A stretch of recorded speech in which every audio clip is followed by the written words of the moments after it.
Mark Weston didn't want the house. Not really.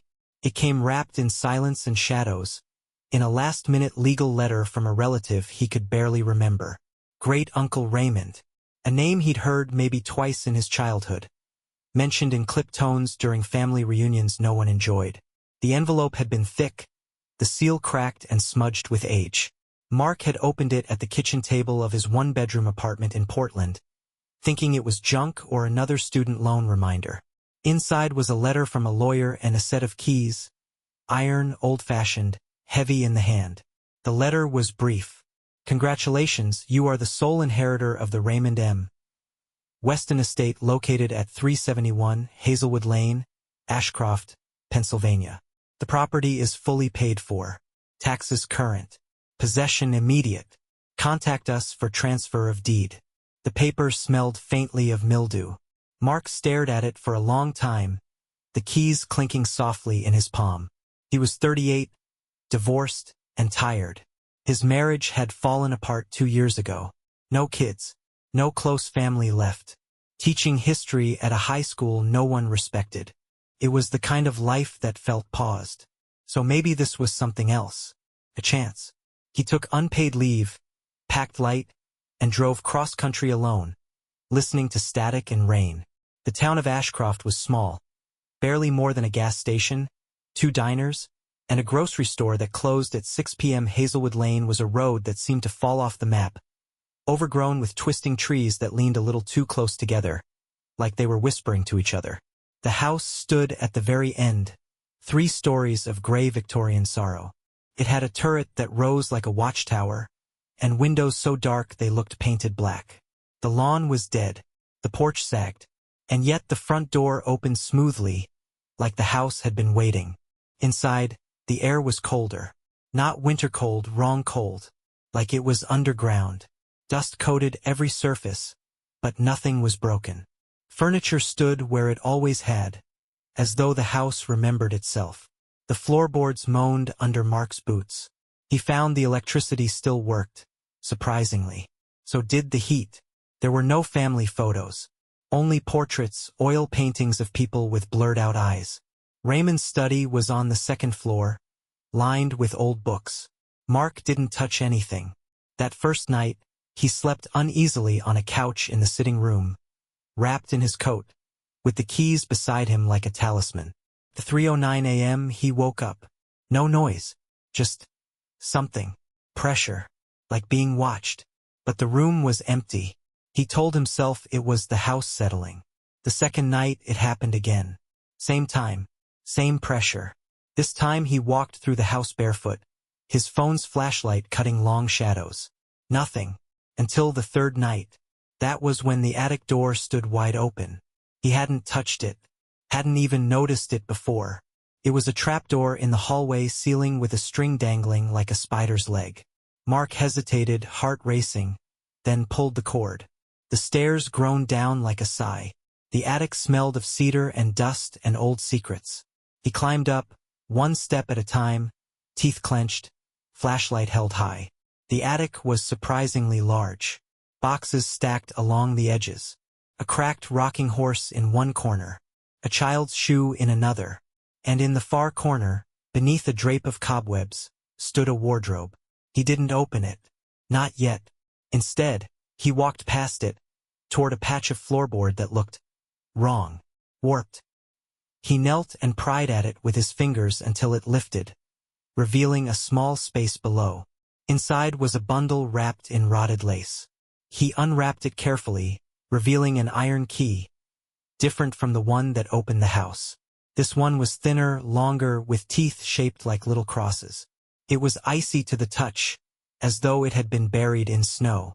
As he stood to examine it more closely, something behind him moved. A soft creak. The wardrobe's door was now ajar. He hadn't touched it. He was sure. He swung the flashlight toward it and stepped closer, the beam trembling. Inside was nothing. Nothing but a single slip of yellowed paper hanging from a coat hook. For words scrawled in what looked like dried ink, "He lives beneath us." That night Mark didn't sleep. The next day he boarded up the attic. But the door still opened by itself the following night. And at 3:09 a.m., the whispers began.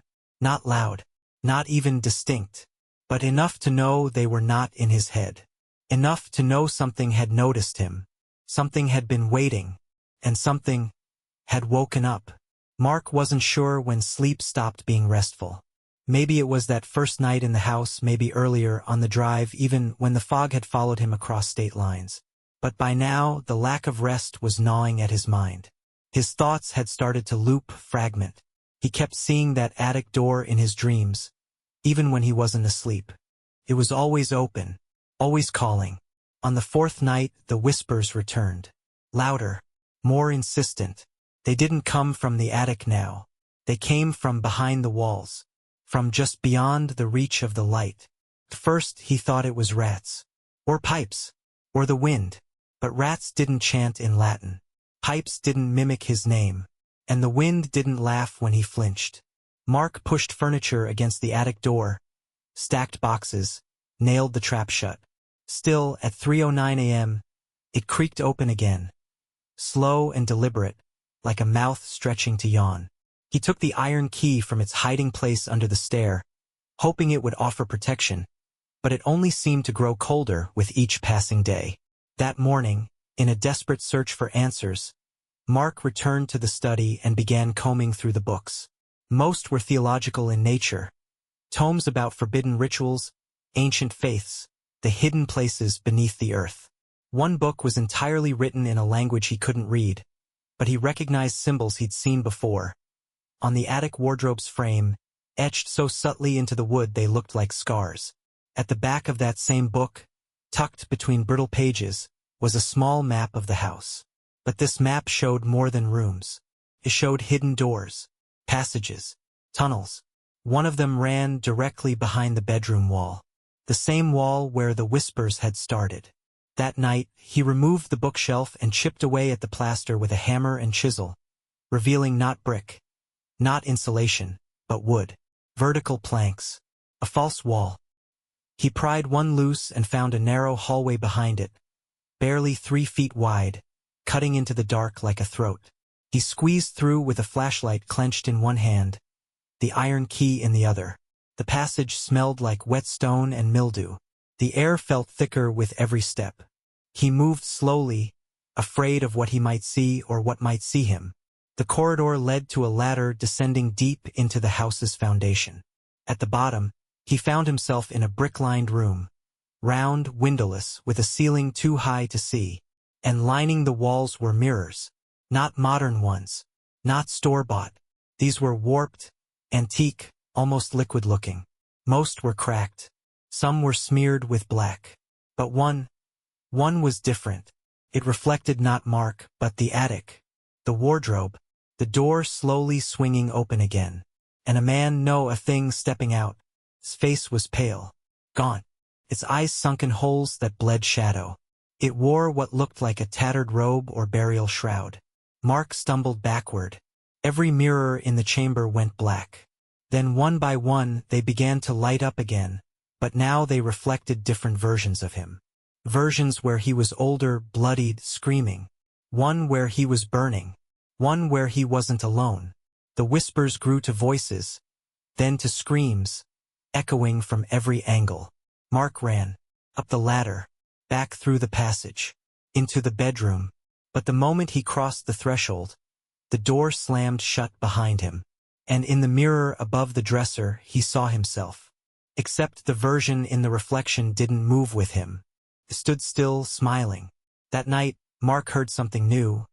Knocking. Soft, rhythmic knocking from the basement door. He hadn't opened the basement since arriving. Hadn't even been curious. But now it was knocking. As though something or someone was asking to come up. Or asking him to come down. He stared at the doorknob. It began to turn. Slowly. Clockwise. Tick, tick, tick. The furnace roared to life behind the door, even though he hadn't touched the thermostat in days. And just before the knob stopped turning, Mark heard a voice as clear as his own. It whispered, "You unlocked the house, Mark. Now unlock the rest." Mark didn't sleep that night. He couldn't. Not with the basement door rattling softly like something behind it was pacing. waiting, testing. At exactly 3:09 a.m., the furnace beneath the house ignited with a sudden humph, sending heat up through the vents. Heat that felt less like warmth and more like breath. The air smelled like iron and something older. Something burnt. By 3:10, the knocking stopped. By 3:11, the silence returned. But Mark sat in his bed until dawn, clutching the iron key like it could keep him anchored to reality. The next morning, he decided to open the basement. Not out of courage, out of necessity. The door had already unlocked itself. Slowly, carefully, Mark descended the wooden steps. They groaned underfoot, warped from years of humidity. He flicked the light switch at the top of the stairwell. Nothing, of course. His flashlight barely cut through the dark, revealing concrete walls streaked with moisture and shelves filled with jars. Hundreds of them. Mason jars, baby food jars, even antique perfume bottles. All sealed. All filled with murky, unidentifiable liquid. Some held strands of hair.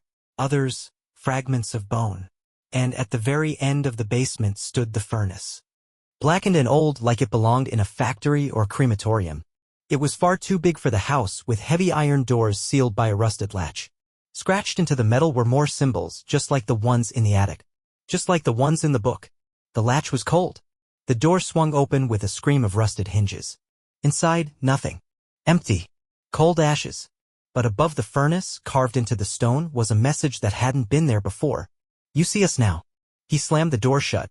When he turned around, he found a trail of wet footprints leading away from the furnace. Bare feet. Not his. And they led toward a section of the basement wall that looked newer. Fresher. Like it had been built over something. The bricks were cleaner. The mortar still pale. He backed away. He didn't want to know. Not yet. But as he turned to climb the stairs, he heard something whisper in the dark. It said his name. It knew his name. Back upstairs, the mirrors had changed. Again. The one in the hallway now reflected a different version of the house, one drenched in red light. Same wallpaper. Same furniture. But warped. Decayed. It was like the house had two faces. The one Mark lived in and the one it truly wore when no one was looking. That night, he found something worse. In the upstairs guest room, a space he hadn't stepped foot in since arrival, there was now a mirror he didn't remember installing. Oval-shaped. Antique. Gilded in black and bronze. But the reflection didn't show him. It showed the attic. Live. As if a camera had been installed there. The wardrobe door was wide open and something stood just outside of view.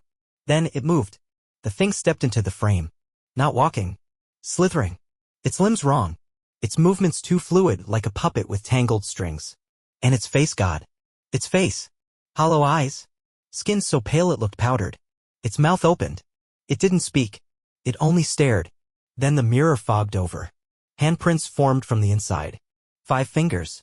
Then a second set. Then a third. All clawing at the glass like they were trying to push through. Mark stumbled out of the room and slammed the door behind him. He could still hear the glass humming. Vibrating. That night, the clock stopped working. Every digital display in the house froze at 3:09 a.m. His phone, his watch, the microwave, the oven, all blinking the same cursed time. He sat on the couch, wrapped in a blanket, the key in his hand. Then his phone rang. No caller ID.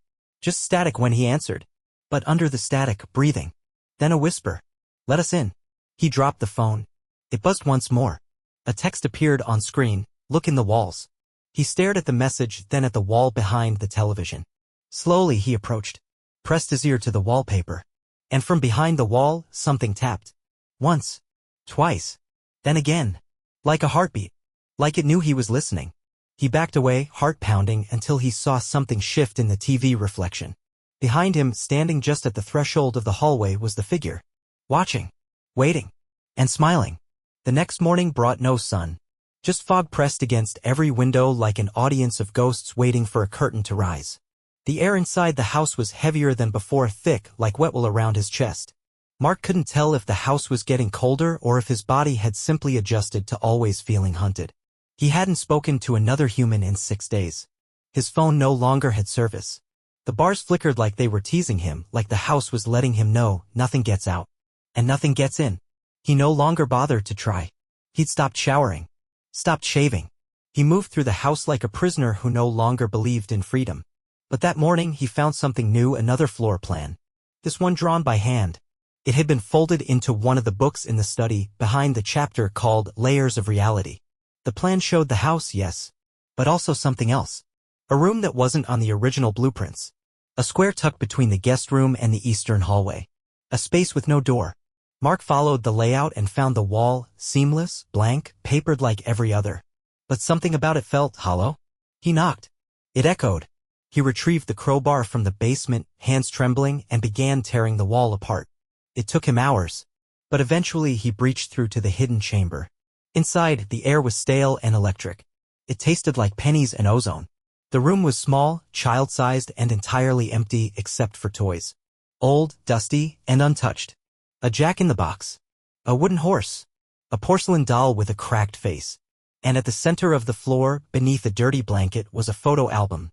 He flipped it open, careful not to tear the yellowing pages. At first, they were filled with strangers, sepia-toned photos of people who stared stiffly into the lens, unsmiling. But then he saw her. A woman. Familiar. Holding a baby. His mother. Except the photo was dated 2 years before he was born. And in the background, standing in the shadows, his face partially hidden, was the figure. Same posture. Same hollow gaze. Same tattered coat. Mark flipped to the next page. Another photo of his mother. This time inside the Hazelwood house, pregnant. Beside her, standing too close, was Great Uncle Raymond. But the way he stood, the tilt of his head, the slight blur around his outline, matched the thing in the attic mirror. As if whatever was in the house had once worn Raymond's face like a costume. The last page was blank except for one handwritten note. Scrawled in uneven ink. Blood is memory. The house remembers. And it wants you home. He stumbled out of the room, heart jackhammering. The air felt thinner. The walls seemed closer. That night, he slept on the couch with every light in the house turned on. At 3:09 a.m., the power went out. In the dark, he heard something breathing. And then, footsteps. Slow. Wet. Closer. The couch creaked beside him. But he couldn't move. He couldn't look. Not until the thing whispered again. Not from across the room. But from inside his head. You were born here, Mark. You belong to us. The next morning, the mirror in the bathroom had changed. It no longer reflected the room. It reflected the basement. The furnace door was open. Inside, a fire roared, but it wasn't burning wood. In the flames, Mark saw images. His childhood. Moments he didn't remember. Places he'd never visited. But there he was again and again. Walking the halls of Hazelwood Lane. As a boy. As a teenager. As a man. As if the house had already owned his whole life. As if he'd never really left. The camera he'd hidden in the attic had stopped recording. He checked the footage. It cut out the moment he boarded up the wardrobe. But before the feed died, he saw something emerge from the shadows. A hand. Then a face. And it smiled. Just before the camera shut off, the figure leaned close and whispered directly into the lens. We never left. Why did you? That night, he didn't sleep at all. He sat facing the attic door, iron key in one hand, crowbar in the other, waiting. At 3:08, the house held its breath. At 3:09, the attic door opened. And the wardrobe began to knock. From the inside, Mark had stopped asking himself what was real. Reality was no longer a place, it was a suggestion, one that the house denied more and more each day. His face in the mirror no longer matched what he felt behind his skin. His thoughts felt borrowed, like whispers from another life. But that night, as the attic door opened on its own and the knocking began from inside the wardrobe, Mark finally moved. Not away. Toward. Step by shaking step, he ascended the stairs. The house was silent, otherwise dead silent. Even the wind refused to blow. The attic smelled like a crypt, dry rot, forgotten cloth, and something far older. The wardrobe stood exactly where it always had. The same crack in its door, the same scuffed wood floor beneath it. But now something waited inside. The knocking had stopped. Mark placed one hand on the door and exhaled. Slowly. Then opened it. There was no figure. No monster lunging out. Instead, the wardrobe was impossibly deep. Beyond what the eye could follow. It didn't show the back of the wall. It showed a hallway. A red-lit corridor that could not exist inside a wooden box. Mark stepped forward. The air inside the wardrobe felt hot, like standing too close to a bonfire. But the floor was solid. Old stone. As he crossed the threshold, the door behind him didn't slam shut. It simply vanished. The wardrobe was gone. He was inside.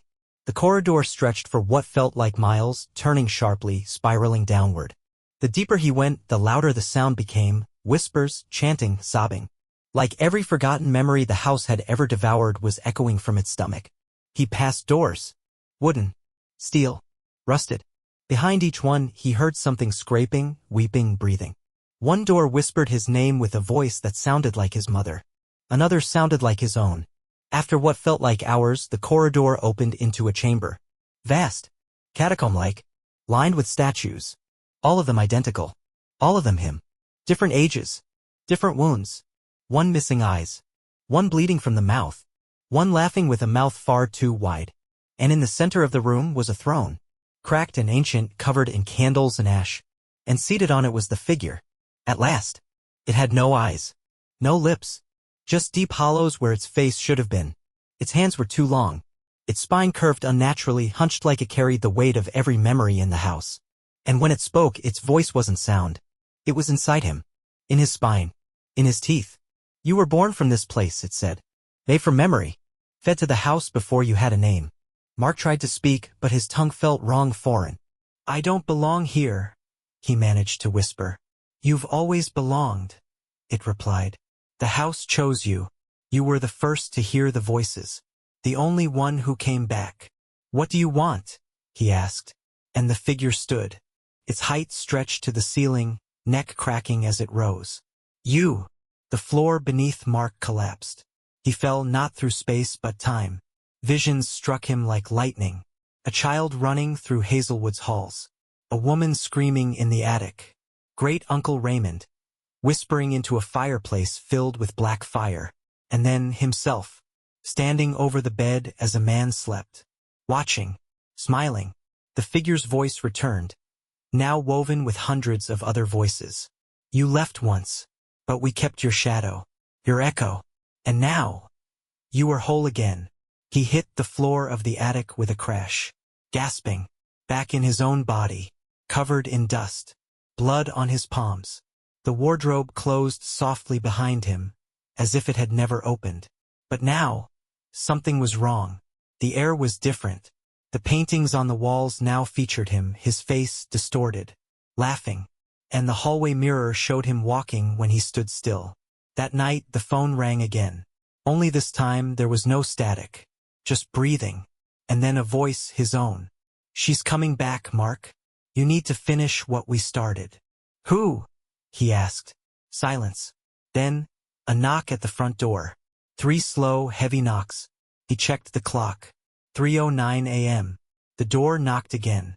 Behind it, a woman's voice. Familiar. Mark, it's me. Let me in. He froze. That voice.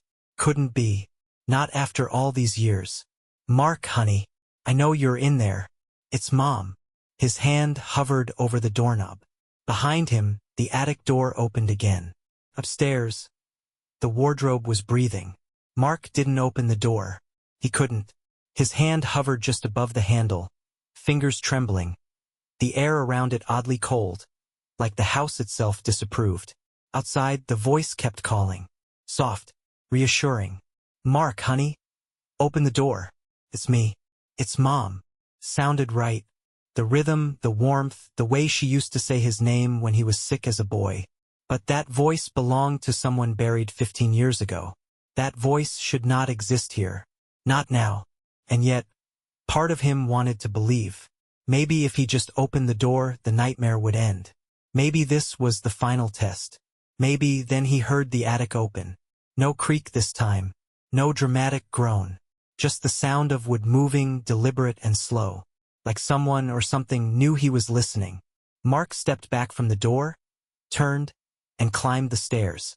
This time he didn't hesitate. The air in the attic felt charged. Like standing next to a live wire or under a thundercloud just before it broke. The wardrobe door stood wide open again. But something was different now. The hallway beyond it didn't pulse red.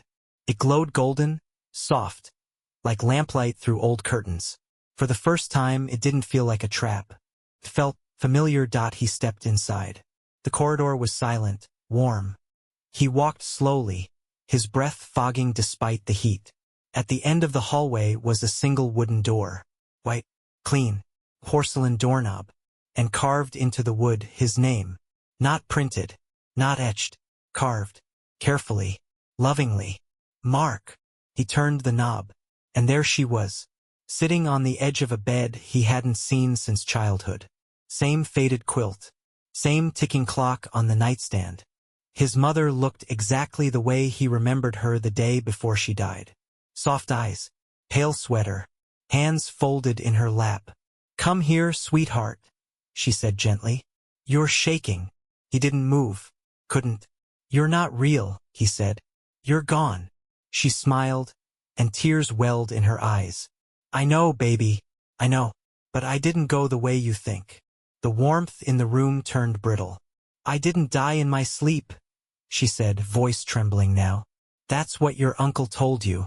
That's what the coroner said. But that's not the truth." Mark swallowed hard. The walls began to flicker. She continued, "I came back to the house a week before I died. Raymond told me it was safe. He said the voices had stopped. But they hadn't. They were stronger, smarter. They used him. Used me." She stood now, her body not quite matching her shadow. "You were born in this house, Mark. But you weren't meant to stay. I tried to get you out. I told your father we had to leave. But the house..." Her voice cracked. "It followed us. You'd sleepwalk. You'd whisper in your sleep. You'd hum that same song that came from the walls." Mark backed toward the doorway. The air began to hum with static. "I was pregnant once before you," she said quietly now. "A daughter. She didn't make it. The house took her. Raymond said it needed a memory to hold on to before it could make another." The mirrors in the room began to ripple. Her reflection flickered. "They said they'd leave you alone if I stayed. If I gave myself to the house. And I did." Mark's voice cracked. "Then why am I still here?" "Because it never let me go," she whispered. "And now it wants you too." Her face shifted then. Soft and motherly one moment, hollow-eyed and black-mouthed the next. Mark turned and ran, the warmth behind him dissolving into cold, suffocating shadow. The hallway stretched longer with each step. The wardrobe door at the end began to close. He threw himself through it at the last second, crashing into the attic with a cry. Behind him, the wardrobe slammed shut. The house shuddered. Everything went still. He lay there on the attic floor, gasping, heart hammering like a war drum. The house was silent now. The mirrors were empty. But deep beneath the floor, beneath the walls, beneath the skin of the house itself, he could feel her, still watching. The next morning, the front door was open. The wind moved through the rooms like a lullaby. Mark was gone. His phone, still sitting on the coffee table, lit up at 3:09 a.m. One message. No number. "She told you the truth. You were always meant to stay." On the screen, the attic feed flickered to life. The wardrobe stood open again. And inside the mirror, his mother stood holding a newborn, rocking it gently, smiling, waiting.